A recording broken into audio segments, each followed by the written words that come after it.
Hi boys and girls, it's Miss McGinty here. I thought I would just pop on to say hello and that I hope you are all doing well. Me and all the other ladies at nursery are all missing you very, very much. But we just want to say how proud we are of you and how you're all coping with this lockdown. I know it's a bit of a scary and confusing time now. There's lots of different things going on and you might not understand why you can't come to nursery, but we just want you to know that we just want you to stay safe. We want all your families to stay safe, and then hopefully this will all go away soon and we'll all be back together. We are loving seeing all the things that you're getting up to at home. You've been sending us lots of great things through your learning journals.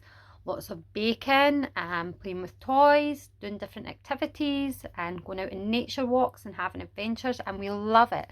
So please keep sending us those because we really do love to see them and see what you've been getting up to at home.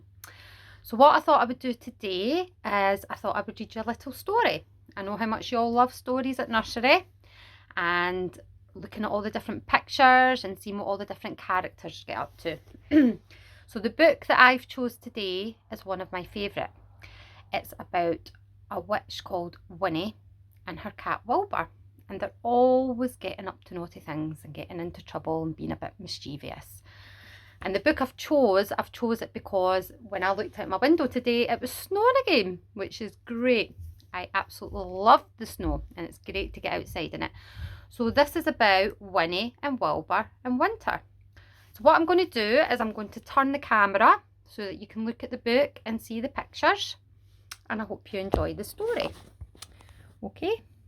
So this is Winnie and Wilbur and Winter, and the story is by Valerie Thomas and Corky Paul. Okay, so we've discussed this in nursery that those people are the author, and the author is the people that writes the story, writes the words and puts them into a book. So let's have a little look inside. Okay, well, this is a library book that we took out last year, but the libraries have not been open again, so we still have it. So, Winnie and Wilbur in winter. Winnie the witch looked out of her window and shivered. Her garden was covered in snow, her pond was covered in ice. Icicles hung from the rooftops. "I'm tired of winter," said Winnie. Wilbur came in through the cat flap.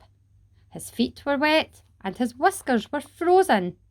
Wilbur was tired of winter too. Suddenly, Winnie had an idea.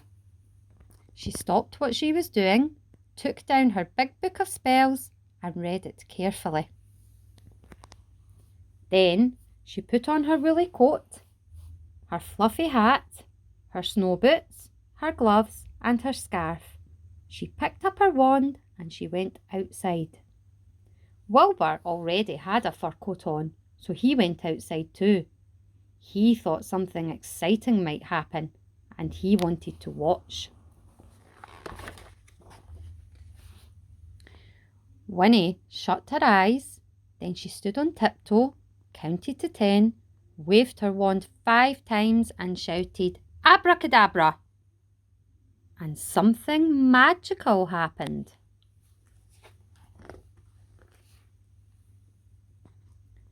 Above Winnie's house, the sun shone brightly. The sky was deep blue. All the snow had disappeared. It was no longer winter at Winnie's house. It was sunny summer. Winnie took off her woolly coat, her fluffy hat, her snow boots, her gloves and her scarf. She got her deck chair and went out in the garden to sit in the sun. "This is lovely," said Winnie. "Summer is much nicer." Wilbur lay down in the sun and purred. "This is lovely," he thought. "Summer is much nicer than winter." All over the garden, little animals were waking up. They had been having their winter sleep, and they were very cross. They came out into the garden, yawning sleepily. "Oh, it's too early for summer," they grumbled. "We want to go back to sleep." The flowers had been asleep under the snow. They woke up and began to grow. Up came the leaves and then the flowers. But the sun was too hot for them. Their heads began to droop. All the lovely flowers were dying. Winnie was worried. The animals and the flowers didn't like her lovely summer. Then she heard a very strange noise.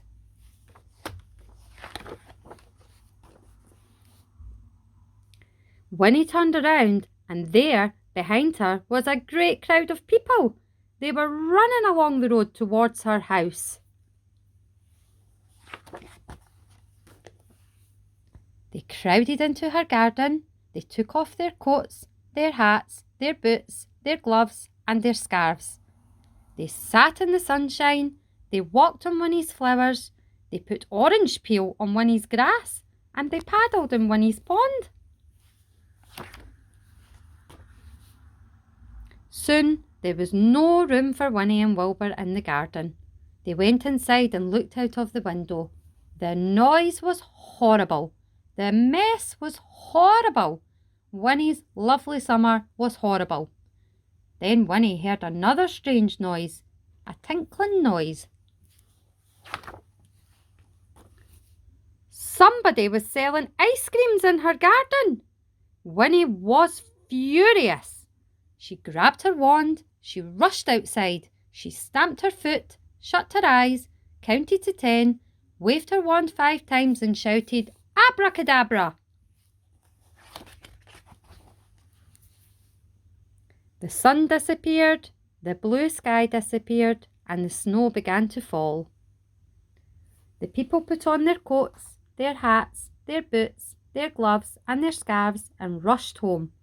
The animals went back to bed to finish their winter sleep. The flowers went back under the ground to wait for spring. Winnie and Wilbur went back inside. Winnie made a cup of hot chocolate and toasted a muffin. Wilbur had a saucer of warm milk. Then Winnie snuggled into bed. Wilbur curled up at the foot of the bed and purred. "This is warm and cosy," said Winnie. "Winter is lovely too." So boys and girls, that's your story. And I wonder if you could maybe talk with your families about what was your favourite part, who was your favourite character, what did you like in the story, and see if you can remember some of the things that was in it. Okay, well, I want you to keep staying safe, boys and girls, okay? And keep sending us all your brilliant activities that you're doing at home, okay? And hopefully we will see you all soon, okay? Bye-bye.